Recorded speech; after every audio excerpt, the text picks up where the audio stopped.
आदाब नाजरीन, भारत एक्सप्रेस में आपका इस्तकबाल है। मैं हूं निसार अहमद खान। उत्तर प्रदेश में योगी हुकूमत आने के बाद से मदरसों पर ख़ास नज़र है और उनकी जांच भी होती है, उनकी निगरानी भी की जाती है। लेकिन अभी एक और ख़बर आई है कि जो मंजूर शुदा मदारिस हैं उनमें से 80 मदारिस की SIT के ज़रिए जांच कराई जाएगी। मामला है 100 करोड़ रुपए के गैर फंडिंग इल्ज़ाम का।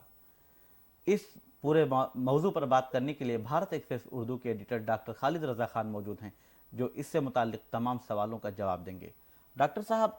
मदरसों की जांच बार बार हुई है। 2017 में जब से यूपी में योगी हुकूमत आई है उस पर ख़ास नज़र रखी जा रही है। हर साल जांच होती है, लेकिन रिपोर्ट जो आती है उसमें कोई ऐसी बड़ी बात सामने नहीं आती है कि कोई कार्रवाई की जाए। अभी मामला सुर्खियों में आया है कि 100 करोड़ रुपए की गैर मुल्की फंडिंग हुई है, जिसकी जांच की जाएगी कि उनका इस्तेमाल कैसे हुआ और किस मद में किया गया। आप इसको कैसे देखेंगे? ये एक नॉर्मल प्रोसेस है या सियासत? देखिए, एक नॉर्मल प्रोसेस के तहत भी जांच हो सकती है और इसके पीछे सियासी अज़ाइम भी हो सकते हैं। तो लेकिन ये 2 सालों के दरमियान का मामला है कि गुज़श्ता 2 बरसों में जो 80 मदारिस हैं उन पर ये इल्ज़ाम है और ये शक है कि उन पर गैर मुल्की फंडिंग वहाँ हुई। तो वहाँ पैसे कहाँ से आए और किस मद में ख़र्च किए गए, लोगों की तालीम पर ख़र्च किए गए या कहीं और ख़र्च किए गए, ये इसकी जांच के लिए SIT की 3 मेंबर की टीम बना दी है हुकूमत ने। तो वक्तन फ़वक्तन इस तरह की जांच मुसलसल हो रही है गुज़श्ता तकरीबन 7-8 सालों से। तो असर होता क्या है कि तकरीबन 24,000 से कुछ ज़्यादा 25,000 मदारिस हैं, जिनमें से 16,000 से ज़्यादा कुछ वो मंजूर शुदा हैं जी, जो रजिस्टर्ड हैं। हाँ, 16,500 जी, 16,500 तो जो मदरसे हैं वो रजिस्टर्ड हैं जो गवर्नमेंट के जो इदारे हैं उससे, और बाकी जो हैं तकरीबन 8-9 हज़ार वो अभी रजिस्टर्ड नहीं हैं जी। तो जो रजिस्टर्ड हैं तो उन पर तो सरकार पूरी तरह से सरकारी अमले हैं और सरकारी कई उनको डेटा पेश करना पड़ता है। लेकिन जो रजिस्टर्ड नहीं है मदारिस, उन पर ख़ास नज़र होती है, उन पर कि वो क्या एक्टिविटीज़, उनके यहाँ पैसे कहाँ से आए, चंदा कहाँ से आ रहा है, चंदा किस तरह से आ रहा है, वो तालीम के नाम पर या तालीम के पर जो खर्च हो रहा है वो अखराजात कहाँ से आ रहे हैं। ये तमाम चीज़ों पर नज़र रहती है। और ख़ास तौर से गुज़श्ता कई बरसों से जो कुछ ख़ास खित्ते हैं नेपाल बॉर्डर से जुड़ा हुआ, वहाँ से जुड़े हुए जो ज़िले हैं वहाँ पे जो मदारिस हैं उन पर ख़ास एक नज़र है कई मामलात को लेकर। तो अब SIT जांच कर रही है। हालांकि अगर हम गुज़श्ता मामलात पर नज़र डालें तो कई बार ऐसी जांच हुई है, मुसलसल जांच होती रहती है। फिर वो फ़ाइल जो है वो पता नहीं वो फ़ाइल कहाँ चली जाती है, वो दब जाती है और फिर वो मामला लगता है जैसे कभी कुछ हुआ ही नहीं। फिर चंद बरसों के बाद फिर कुछ दूसरे मदरसे के मामले में मामलात फ़ाइल बनती है, फिर जांच होती है, फिर वो फ़ाइल ठंडे बस्ते में चली जाती है। तो कुल मिलाकर आखिर इस जांच का भी क्या होगा, क्या कोई हकीकत सामने आएगी या यूं ही ये एक परसेप्शन जो समाज में जा रहा है कि खामखा परेशान करने के लिए इस तरह की जांच की जाती है और लेकिन कोई नतीजा नहीं निकलता है, कोई कार्रवाई भी नहीं होती है। अगर कुछ नहीं मिलता है इसलिए कार्रवाई नहीं होती है, इसीलिए फ़ाइल ठंडे बस्ते में चली जाती है। तो तमाम तरह की ये चेमोगइयाँ जो हैं वो शुरू हो जाती हैं कि आखिर सरकार क्या चाहती है। डॉक्टर साहब, एक बड़ा सवाल ये उठता है कि 2017 के बाद से मदारिस पर ख़ास नज़र इसलिए रखी जा रही है ताकि वोट बैंक की जो राजनीति है या पॉलिटिक्स है वो की जाए। ये एक इल्ज़ाम कह सकते हैं। दूसरी तरफ ये भी देखने को मिल रहा है कि जब हुकूमत की तरफ से जांच होती है और हर साल जो तमाम एदाद शुमार सामने आते हैं, हर साल एक तमाम जो आप बेसिक शिक्षा अधिकारी की बात कर लें, जो ऑफिसर्स हैं या फिर जो अक़लियती दफातर हैं अज़ला के, वहाँ से एक जांच का पूरा सिलसिला शुरू होता है और उसके नाम पर देखने को मिलता है कि काफ़ी मोटी कमाई भी की जाती है वहाँ। देखिए, इसमें करप्शन भी इन्वॉल्व है कि जांच के नाम पर बहुत सारा ये सब जो मदरसे के जो मुंतज़मीन हैं, जो चलाने वाले हैं, जो मैनेजमेंट कमेटी है, वो उनके ज़रिए भी बहुत सारी बातें सामने आती हैं। हम तमाम जो सहाफ़ी हैं, जो जर्नलिस्ट हैं, उन तक बहुत सारी बातें पहुंचती हैं कि इसमें करप्शन इन्वॉल्व है। जांच के नाम पर बहुत सारे पैसे वसूल लिए जाते हैं और फिर फाइल को ठंडे बस्ते में डाल दिया। तो ये भी एक बड़ी वजह हो सकती है। چونکہ یہ اور دوسری وجہ جو بات ووٹ بینک کی کر رہے تھے، تو دیکھیے سیاست ہر چیز میں انوالو ہے، سیاست ایک تمام چیزوں میں سیاست ہو رہی ہے، تو اس سے بالکل قطعی انکار نہیں کیا جا سکتا کہ اس سے سیاسی فائدہ لینے کی بھی کوشش ہے، اس کا سیاست پر سماج پر اثر پڑتا ہے، اور اس سے ایک طرح کا سیاسی جو ہے پولرائزیشن ہوتا ہے۔ لیکن اس میں جو الزامات آتے ہیں ہم لوگوں کے سامنے، وہ اس کرپشن کا بھی معاملہ ہے کہ جانچ ہوگی، جانچ کے دوران جیسے ابھی 80 مدارس کی جانچ کا حکم دیا گیا ہے، 80 مدرسوں کی جانچ ہوگی، اور جانچ کے درمیان بہت ساری چیزیں ایسی ہوتی ہیں کہ اس میں جو جانچ کرنے والے جو بہت سارے جو تمام آفیشلز ہیں، وہ یہ الزامات لگتے ہیں کہ وہ کچھ تمام رقم لے کر، پیسے لے کر، رشوت کا معاملہ، رشوت لے کر اس کو پھر معاملے کو دبا دیا جاتا ہے، فائل کو کہیں ٹھنڈے بستے میں ڈال دیا جاتا ہے، اور کوئی کارروائی، کیونکہ ابھی تک مسلسل 2017 کے بعد سے جتنی بھی جانچ ہوئی ہے، کارروائی کسی پر نہیں ہوئی ہے، تمام کے تمام معاملات، تمام کی تمام فائلیں جو ہیں وہ بالکل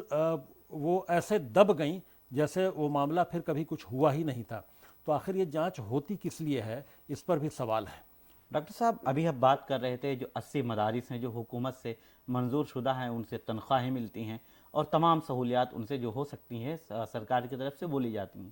لیکن وہ بہت سارے مدارس ہیں جہاں پر سرکار سے کوئی مدد نہیں ملتا ہے۔ وہاں سے ایک یہ چلتا ہے کہ جو منظور شدہ مدارس تھے وہاں پر سائنس ٹیچر کے نام سے جو 2009 میں شروع کیا گیا تھا، اس کے تحت اساتذہ کی تنخواہیں ملتی تھیں، لیکن تقریباً 4 سال سے زیادہ کا عرصہ ہو گیا ہے کہ اساتذہ کی تنخواہیں نہیں مل رہی ہیں، اور ان مدارس کی بھی جانچ کی بات سامنے آئی ہے، جس پر جو مدرسہ بورڈ کے چیئرمین ہیں افتخار صاحب، انہوں نے بھی ناراضگی کا اظہار کیا ہے، اور انہوں نے اس کی مخالفت کرتے ہوئے کہا ہے کہ یہ ایک طرح سے پریشان کرنے کی کوشش ہے۔ جب مدرسہ بورڈ کا چیئرمین جو ہے، جو حکومت کے ماتحت ہوتا ہے، وہ اس طرح کی بات کر رہے ہیں، اور ان مدارس کی جانچ کی جا رہی ہے جن کے خلاف ایک نارمل وہ اپنا چل رہے ہیں مدرسے، وہاں پر ہاں ان کے نصاب کی جانچ کی جا سکتی ہے، جو ان کا سلیبس ہے اس کی جانچ کی جا سکتی ہے، لیکن اس میں تمام طرح سے کہ زمین کی پیمائش ہوگی، اساتذہ کون کون سے ہیں، اور جب ان کو حکومت مراعات بھی نہیں دیتی ہے، سہولیات بھی نہیں دیتی ہے، تو کہیں بی ایڈ والے اساتذہ ہیں، کہیں ایم اے کے کیے ہوئے ماسٹرز یا گریجویٹ اساتذہ ہیں، یا کہیں پہ عالم اور فاضل جو مدرسہ بورڈ کی ڈگری ہے اس کے تحت اساتذہ اپنی خدمات انجام دے رہے ہیں، تو پھر حکومت کی یہ مداخلت نہیں ہے؟ نہیں، جو پرائیویٹ یا جن مدرسوں کو گورنمنٹ کی طرف سے کوئی ایڈ نہیں مل رہا ہے، جو مدرسے غیر منظور شدہ ہیں، تو ان کو وہ آخر اپنے اخراجات، بچوں کی تعلیم کا، ٹیچرز کی سیلری کا خرچ وہ سماج میں چندہ بھی کرتے ہیں، وہ ہم لوگ تمام لوگ دیکھتے ہیں کہ چندے کا ایک ان کے یہاں نظم ہے، وہ چندے کے ذریعے جو مختلف طرح کے طریقے سے چندے کرتے ہیں اور وہ چندوں کے ذریعے چلانے کی کوشش کرتے ہیں۔ پھر کچھ لوگوں سے ہو سکتا ہے کہ درمیان میں وقتاً فوقتاً وہ کوئی ڈونیشن کے نام پہ بڑی رقم دے دیتا ہو، تو اس طرح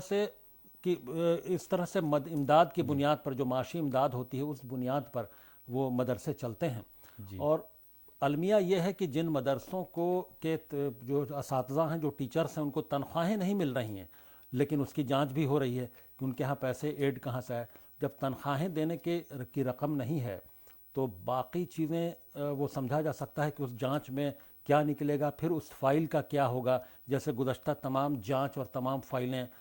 دب گئیں، ٹھنڈے بستے میں چلی گئیں، ہو سکتا ہے کہ یہ بھی جانچ ہو، کچھ نہ ملے تو پھر فائلیں دب جائیں۔ ابھی گزشتہ جو جانچ ہوئی تھی اس کی تفصیل بھی ہمارے پاس موجود ہے۔ اس جانچ کے بعد تمام مدارس کے اساتذہ کے جو ڈیٹا ہیں وہ کلیکٹ کیے گئے، اسٹوڈنٹس کے ڈیٹا کلیکٹ کیے گئے، اور یہ ایک اقلیتی طبقہ کے بچوں میں ایک یہ میسج گیا کہ شاید حکومت کی طرف سے ان کو وظیفہ دیا جائے گا یا اسکالرشپ ملنے والی ہے، تو وہ تمام لوگ خوش فہمی میں مبتلا ہو گئے، لیکن جب بات پھر آئی تو وہ فائل دب گئی۔ اب دوبارہ سے جانچ انہی مدارس کی شروع کر دی جائے گی۔ دوسری طرف ایک اور جانچ تھی جس میں منظور شدہ اور غیر منظور شدہ جو حکومت سے مراعات ملتی ہیں اس کے علاوہ جو تقریباً 4,500 مدارس ہیں جو مانیتا پراپت جس کو ہم کہتے ہیں وہ منظور شدہ ہوتی ہیں، اس میں سے تقریباً 6,000 کے آس پاس ایسے مدرسے آئے کہ جن کی جو غیر مانیتا پراپت تھے، منظور شدہ نہیں تھے، لیکن جب ان کو مانیتا دینے کی بات آئی تو وہ فائل بھی اب تک کوئی بھی ایسا فارمولا نہیں تیار کیا گیا کہ ان کو مطلب مانیتا دی جائے۔ کہا جاتا ہے کہ 2017 کے بعد سے यूपी में किसी भी मदरसे को मान्यता नहीं मिली है, तो यहाँ पर दोहरा रवैया क्यों? नहीं, बात वही है कि हर जांच के किसी भी मान्यता को देने के लिए उससे पहले जांच होगी। हर तरह की जांच, फाइनेंशियल रिसोर्सेज क्या हैं और कितने टीचर्स हैं, क्या उनके पास इंफ्रास्ट्रक्चर है, और कितने स्टूडेंट्स, कितने तालिब इल्म पढ़ते हैं। तो इन तमाम रिसोर्सेज, इन तमाम चीज़ों की जांच के बाद ही मान्यता मिलेगी। लेकिन जब भी जांच होती है तो जांच के बाद फाइल दब जाती है और फिर उस पर कोई कार्रवाई नहीं होती, चाहे वो किसी इल्ज़ाम के तहत जांच हो या नॉर्मल कोर्स में जो मान्यता देने की बात है, जो उसको मंजूरी देने की बात है, तो उस तरह की फाइल भी, ये तमाम फाइलें दब जाती हैं या करप्शन का शिकार हो जाती हैं कि अगर किसी ऑफिशियल को अगर वो खातिर ख्वाह जो रकम है वो अगर नहीं पहुंचाई गई तो वो मान्यता नहीं मिलेगी, या फिर वो लोकसभा इलेक्शन के वक्त तक ये पूरा मामला जा रहा है। ये इससे इलेक्शन से भी इसका कोई वास्ता हो सकता है? देखिए, अब सियासत तो हर चीज़ में, हर मामले में इन्वॉल्व है, तो इससे इनकार नहीं किया जा सकता कि इसको हो सकता है जांच मार्च तक पूरी की जाए, या फिर जांच में कुछ ऐसी, चूँकि फाइलें हमेशा दब जा रही हैं और जांच आगे नहीं बढ़ रही है, जांच को उस वक्त तक ले जाने का हो सकता है कोई सियासी फ़ायदा हो जाए, तो इससे इनकार नहीं किया जा सकता कि इससे कोई सियासी फ़ायदा लेने की कोशिश हो। बहुत शुक्रिया आपका डॉक्टर साहब। बहरहाल उत्तर प्रदेश के मदारिस पर हुकूमत की ख़ास नज़र है। मदारिस के ज़िम्मेदारान को भी चाहिए कि वो अपनी फ़ाइलों को, अपने कागजात को दुरुस्त रखें और बच्चों की तालीम के लिए भी बेहतर और आला मेयार का बंदोबस्त करें, ताकि बच्चों का मुस्तकबिल भी ख़राब ना हो। दूसरी तरफ हुकूमत की तरफ से जो जांच की जा रही है, अगर वो सियासत से मुतासिर है तो उसे भी खुश आइंद करार नहीं दिया जा सकता। आप देखते रहें भारत एक्सप्रेस और हमें दें इजाज़त। हमारे पेज को लाइक कीजिए, सब्सक्राइब कीजिए, हमारी वीडियो पसंद आए तो इसे शेयर भी कीजिए और अपनी राय भी देते रहें हमें। शुक्रिया।